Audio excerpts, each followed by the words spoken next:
dollar continues to drop and commodity prices continue to find support. Welcome to the E3 Live Market Report. I'm Pat McClatchy with the Ag Market Network. We'll get started with our export release in just a few moments, but before we do, we want to go over the markets from overnight, and then we'll go over our format for today.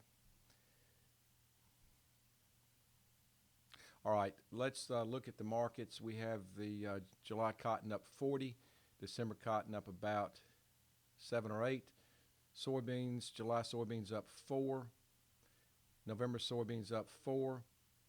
We have corn up 4 in July and up 4 in December. Wheat's up 10 to 11 cents right now.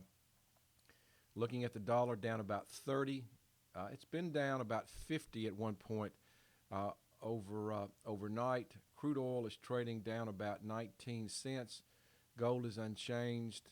The S&P futures that are trading are up 12.1. So reaction so far from the dollar's weakness yesterday, seeing firmer commodity prices and follow through overnight. We will now talk about what we're going to cover today. When we go through the exports as we usually do, then we're going to talk about Monday's planning progress. We think that's important. We'll also go over Tuesday's crop report, some of the highlights of that. And then we're going to cover some pricing ideas for farmers, for producers, and also for users. So we've looking at last week's numbers. Cotton number 19,800, bean number 338,000, corn number 841,000, and the wheat number was a negative 148,000. And we expect improvement in wheat and probably cotton a little better. We're not sure of the numbers for beans and for corn. As we wait for these numbers to come out, we see economic release. The PPI has come out, and as it's come out, interpretation of it is negative for the dollar. The dollar now is down 40. So export sales, we have a good number in cotton, 48,800 bales in old crop and 79,300 in new crop. Those we think are good numbers. Reaction of the market is the market's about where it was just before the number came out. Going to soybeans, 136,600. That's a drop from last week. That's for old crop, new crop, 88,000 metric tons.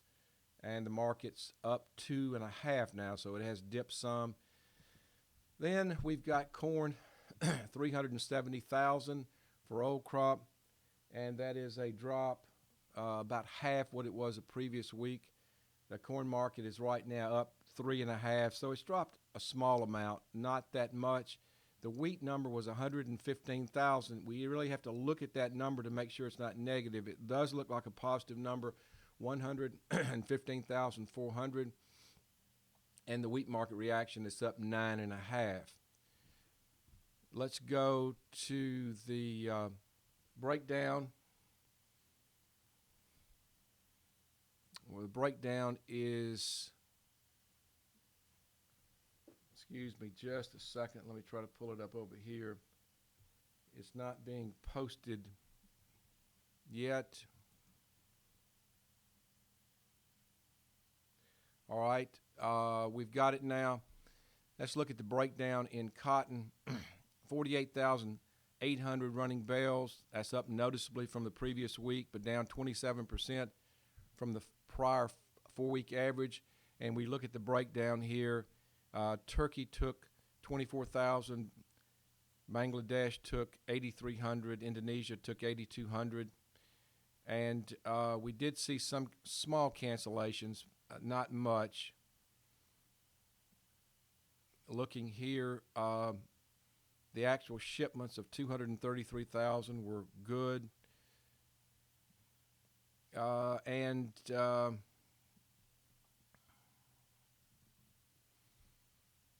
That's it for the cotton. Cotton's up about 23 on the day, so the market has actually dipped some.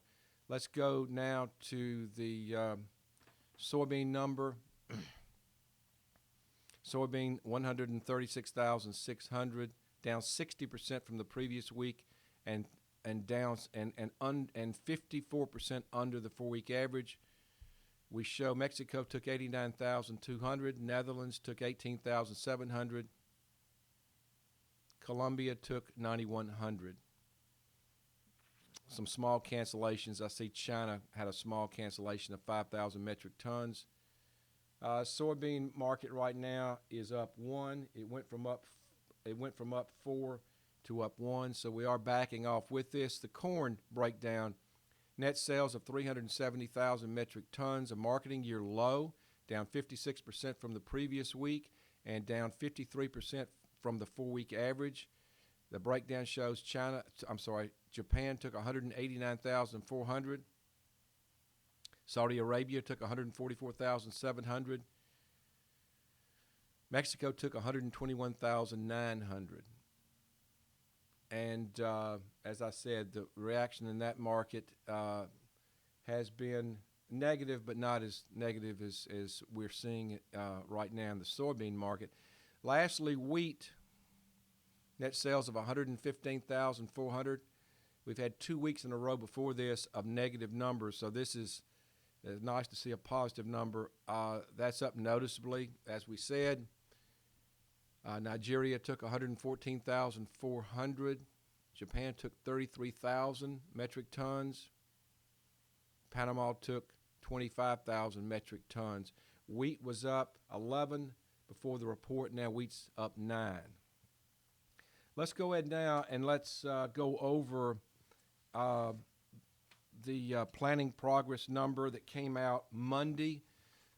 This number showed cotton was 26% planted. That's the number as it came out Monday. The average is 32%. That's a normal year, 32%. So we're running a little behind there. And I would think that next week's number will also show we're running behind because of the extreme wetness we've seen in Texas. Is going to be setting back planting in that state. Soybeans, 25% of the beans have been planted. The average is 20%, so we're well ahead of schedule there. The corn number on Monday showed 75% of the corn crop was planted.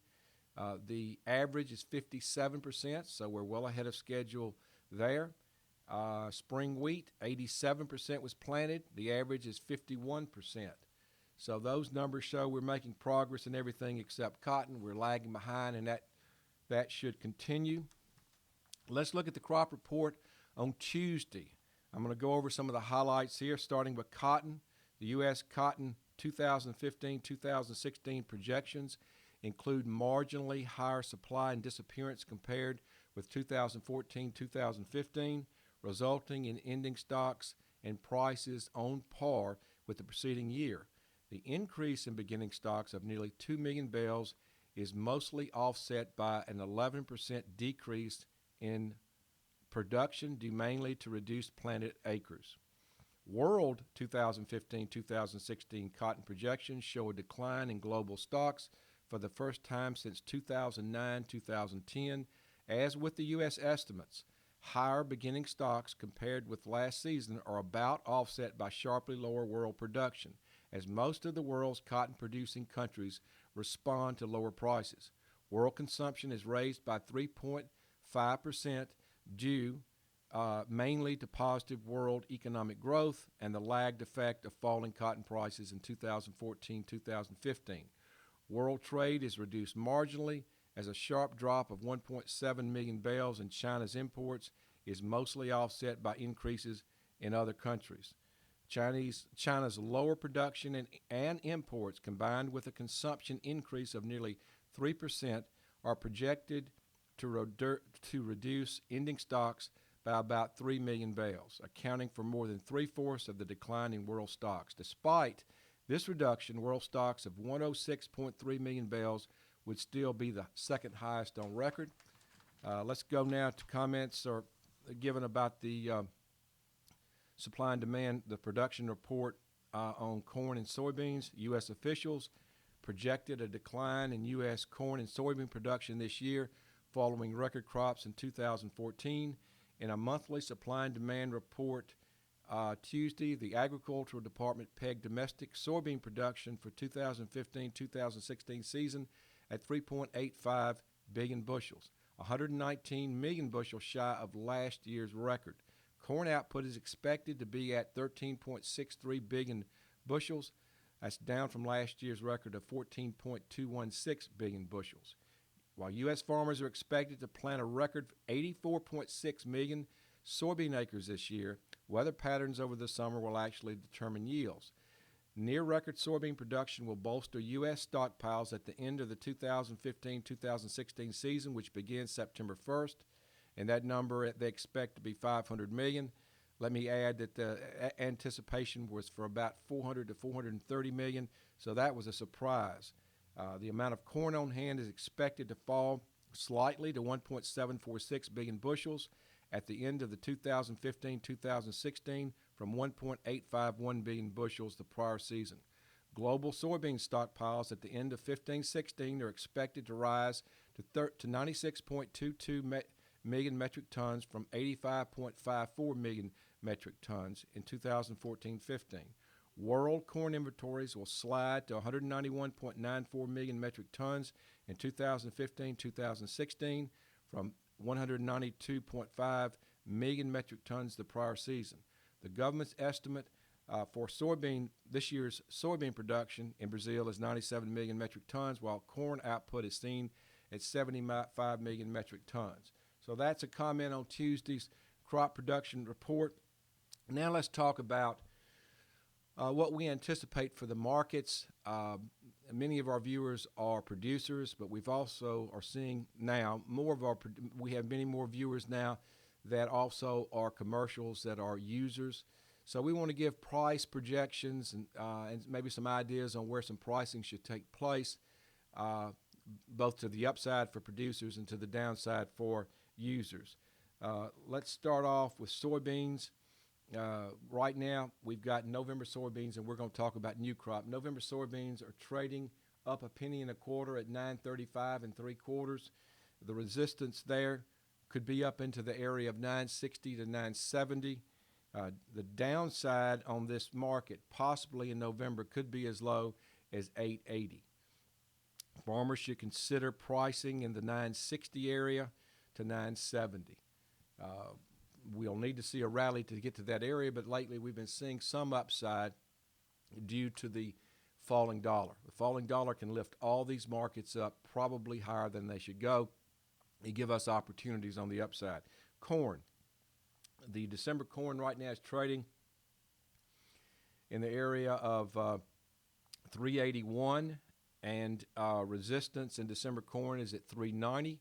Support or the downside for corn could be as low as 340 to 350, and farmers should consider pricing in the 388 to 390 level. If we do get some type of a bounce into that level, it's something they should consider. Looking at July wheat, right now July wheat is trading at 490.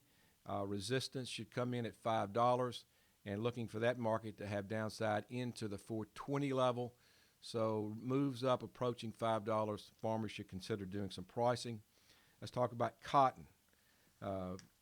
Looking at cotton, we expect this market to remain in a sideways range, and the resistance in the December cotton. Right now, December cotton is trading up 12 at 65.88, and expect that market, and it's very close to it, to move up into a range of 66 to 67. That's the range we saw about 2 weeks ago, and ran into resistance. For now, that could be where we go to the upside. Farmers should consider if they want to do some hedging up in there. To the downside, possibly 60 to 62 over time.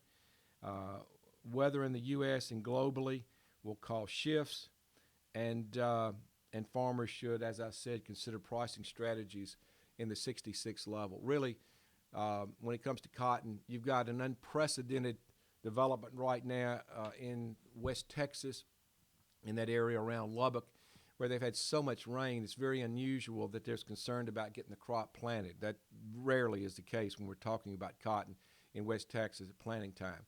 But we think that will increase the amount of dry land cotton that will go. The cotton will go into the dry land in that area, and we think they'll get this cotton planted.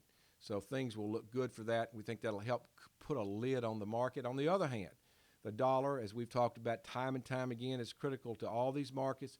If the dollar continues to move down, then you'll see support in most commodities. You're seeing it this morning. Right now, cotton's starting to firm back up. July cotton's up about 40 on the day. December's up about 10 on the day. So we need to be able to take advantage of that. If we do see a rally created by the dollar, it's only an opportunity. That's really it for the day. We appreciate you joining us. We suggest you tune in or come to our website, agmarketnetwork.net, on Monday morning to listen to the Cotton Incorporated Cotton Perspective that OA Cleveland does. It's excellent. We hope you'll join us. Thanks for being with us on the E3 Live Report. Have a good day.